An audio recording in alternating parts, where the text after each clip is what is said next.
barro viestes e ao barro voltarás. O Campeonato Gaúcho glamorizou histórias de peleias no frio de rachar e em terrenos inóspitos. Porém, o torneio quase centenário, com 95 anos de história, revelou grandes craques ao mundo. Equipes memoráveis, novos estilos de jogo e foi combustível da rivalidade que ergueu Grêmio e Inter ao patamar dos maiores clubes do mundo. Na longínqua década de 1910 e nas décadas seguintes, quando as comunicações eram muito difíceis, o torneio ajudou a unir o Rio Grande do Sul, levando grandes esquadrões do interior para desfilar seu futebol pela capital e vice-versa. É Campeonato Gaúcho, mas pode chamar de Gaúchão. São tantos anos, tantas histórias, que ele se tornou o mais fiel amigo dos gaúchos que amam o futebol. O Campeonato Gaúcho de Futebol era para ter sido iniciado em 1918, mas por motivos alheios aos organizadores, iniciou apenas em 1919. Devido ao surto de gripe espanhola, faleceu muitas pessoas. E aí, a partir de 1919, se organizou um campeonato estadual que seria um mata-mata entre os campeões das cidades. Vinham disputar, então, as finais em Porto Alegre. O poder econômico, durante todo o primeiro metade do século XX, estava concentrado na Zona Sul, com os estancieiros. Esse pessoal colocava dinheiro no futebol. Em Livramento, em Bagé, em Pelotas, em Rio Grande, nas 4 grandes cidades da Zona Sul, que é onde temos os clubes campeões estaduais, E o Brasil de Pelotas veio e venceu o Grêmio e foi o primeiro campeão. A década de 1930 é a década de ouro do futebol do Rio Grande. O Grêmio Santanense foi campeão gaúcho em 1937. O Rio Grandense de Rio Grande, o Rio Grande e o São Paulo foram campeões também nos anos 30. O Guarani de Bagé, em 1920, 1938. E o Grêmio Bagé em 1925. Uma história interessante ocorreu no Campeonato do Gauchão de 1930. Não saíram os jogos. Por causa da revolução que ocorria, do Vargas deposto, o Washington Luiz. Depois de apaziguar os ânimos, etc., ficou tudo para 1931. E restou então Pelotas e Grêmio fazer o jogo final. E aqui tem um episódio bem engraçado. O Pelotas venceu, foi campeão gaúcho, mas o árbitro deu 3 pênaltis para o Pelotas. E o Foguinho, irritado com o que aconteceu, decidiu retirar todo o time de campo. E o Pelotas então bateu o pênalti com o gol vazio, fez o gol e se sagrou campeão. Os clubes interiores, eles organizavam boas equipes e essas equipes tinham craques, que eram ídolos da torcida, Tinha um ponteiro esquerdo chamado Ismael Alvariza, que foi o primeiro jogador vestindo uma camiseta de um clube do Rio Grande do Sul a ser convocado para a seleção brasileira. Cardeal, que era do 9º Regimento de Pelotas, marcou o gol da vitória contra o Grêmio que garantiu esse título para o regimento. E é por causa justamente desse título Farroupilha de 1935, que o clube passou a se chamar Farroupilha. O Rio Grande teve um zagueiro que era de lá mesmo, chamado Fruto. No campeonato de 36, ele numa dividida cortou o supercílio e manchou a bola de sangue e ficou eternizada, a famosa bola do Fruto, com a mancha de sangue. Ele quis permanecer jogando e ajudando o Esporte Clube Rio Grande a defender então o Campeonato Gaúcho de 1936. Os anos 40 chegaram e, com eles, o poder econômico dos clubes da capital passou a prevalecer. Acabou a festa do interior. E então, Grêmio e Internacional seguiram seu looping infinito, em que um busca superar o outro na eterna gangorra. O Inter venceu 6 gauchões seguidos na década de 40. O Grêmio retrucou, vencendo 7 nos anos 60. Os colorados fizeram na década seguinte o que parecia impossível, vencendo 8 gauchões seguidos, marca até hoje não superada. O vocabulário dos gaúchos se enriqueceu, com palavras esquisitas como hexa, hepta e octa.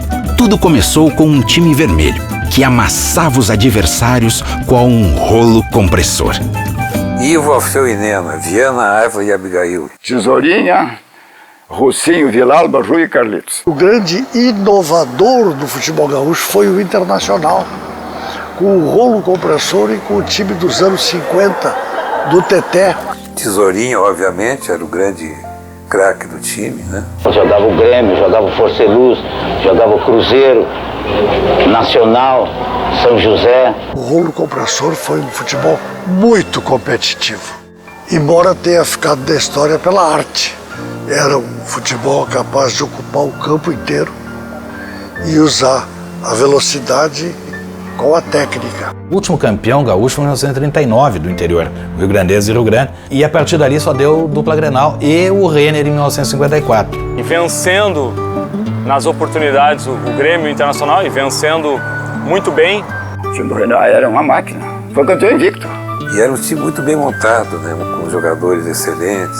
No meio-campo, o Enio Andrade, que era um cara que tinha habilidade, que tinha essa capacidade de armar o time. O meia-direita, o Breno Mello, era um cara muito rápido, que finalizava muito bem.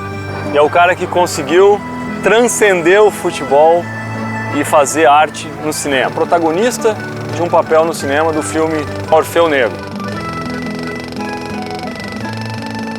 No início de 55, o Luiz Carvalho efetiva o Foguinho, seu antigo colega de time, como treinador. E aí é uma mudança clara da mentalidade do Grêmio, ou pelo menos do estilo de jogar. O futebol técnico do Internacional tinha que desaparecer, não deixar jogar. Como? Preparar fisicamente os jogadores do Grêmio. O Foguinho mandava subir as escadarias do Olímpico. Eles tinham que jogar 90 minutos em cima do jogador do Internacional para não deixar criar. O Internacional não tinha uma preparação adequada, enquanto que o Grêmio correu 90 minutos sem parar. No primeiro tempo, o Inter com a técnica conseguia igualar, e no segundo tempo o Grêmio simplesmente atropelava o adversário. Há uma consolidação dessa ideia de futebol, de força, de velocidade. Animados pela primeira conquista, o bicampeão gaúcho acentua seu predomínio, mais produto de sua tradicional garra do que superioridade técnica. Sem dúvida, a maior figura era o Ayrton Ferreira da Silva, né? Ele fazia jogadas de efeito para cantamento da torcida, dava de letra. O Juarez era um leão, que chamava ele, a luta dele nos Grenais, com uma característica que seguiu para o Alcindo, que chegou à seleção brasileira. Havia o Gessi, um talento para o futebol, o Milton Quelli. Uma vez eu mandei o Ayrton dar uma porrada nele para acabar com o jogo. O Ayrton veio de lá e jogou ele 2 metros para cima e deu. Aí acabou. Aí ele ficou reclamando, chorando, machucado ainda, né? Demos jogo, estratégia. Um pouco desleal, pouco. Mas o Grêmio foi muito bom. Se o Grêmio usou força e raça para superar a técnica daquele rolo compressor, o contraveneno colorado tardou, mas não falhou.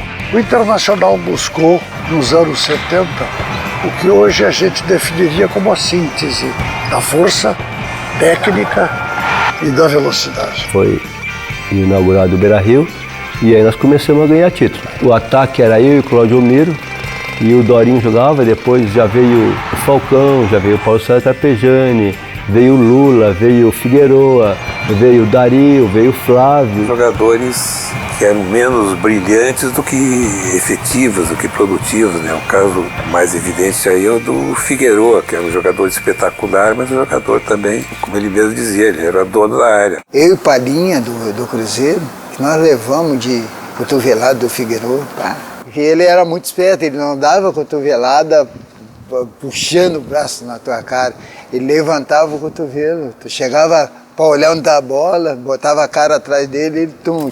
Eu passava na rua, os caras, ó, Figueroa aí, pá, aquilo ali me dava uma sensação de assim, raiva. Nós ficamos, eu não sei quantos anos sem perder pro Grêmio. Eu tenho uma entrevista lá que eu falei, se o Grêmio ganhou 7, então nós vamos ganhar 8.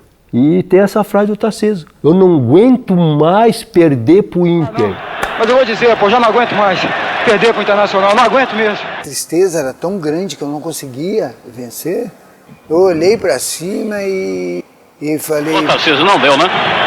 Pô, é lamentável, sinceramente, eu já tô no negócio, sabe, eu não queria falar não, mas eu vou dizer, pô, já não aguento mais perder pro Internacional, não aguento mesmo. E em 77, Tele Santana veio pra aqui e montou um time assim espetacular. Aos 27 minutos, não me falha a memória, houve o pênalti pro Grêmio aqui, bem nesse lado. Cobrança feita. Com a mão, Gardel. Pênalti 68, 70 mil pessoas aqui dentro. Isso aqui lotada, Marquise lotado. Só aquele pedaço lá, vermelho, o resto azul. E na hora do pênalti, tu escuta a mosca que tá passando, né?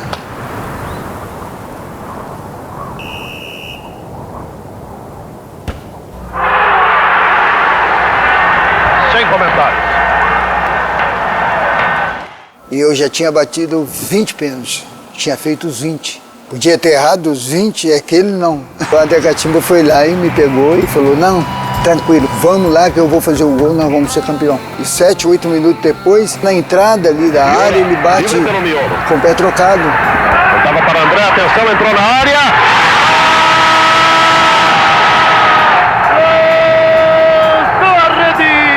E aí conquistamos o título. A monotonia cromática de vermelho e azul foi quebrada finalmente no apagar das luzes do segundo milênio, com o verde e o grená da próspera Caxias do Sul. Desta vez não deu. Aí o Sandro Fonseca. Ótimo. Laurinho, tem espaço, vai ajeitar. Capitão Flávio, bate bem, bateu pra bola, foi gol!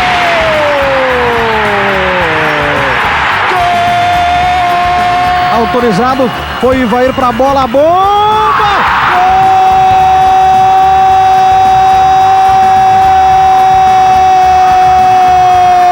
Era a queda de um monopólio e um aviso a todas as equipes do estado. O interior pode voltar a sonhar. E com certeza foi uma virada. A Juventude jogou bem fechado e aquela tensão de que a gente não podia tomar aquele gol, aquele 0-0 foi o alívio da tensão e que a gente pôde comemorar mesmo. Apesar do primeiro jogo ter sido 3-1 chocolate do Juventude.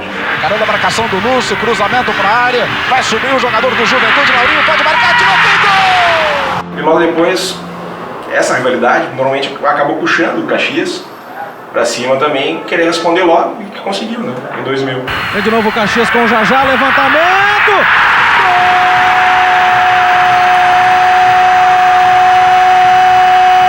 Partiu Ronaldinho, colocou Gilmar! Gilmar, quando termina o jogo, brilhou o herói do time do Caxias em todo o campeonato. Não existem limites, que sonhos são feitos para serem realizados, desde que a gente acredite, desde que a gente trabalhe, desde que a gente se dedique. A cena que eu me lembro era a gente no aeroporto, o avião chegando com o Paulo Turra, com a bandeirinha do Caxias para fora do avião.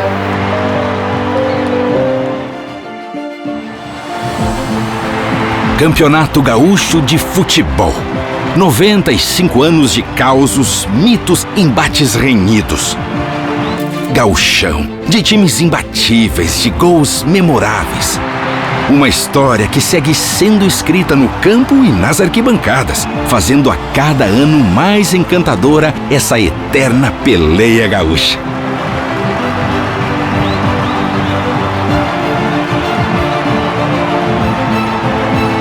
A Libertadores para nós não valia nada. O Campeonato Gaúcho era mais importante para nós.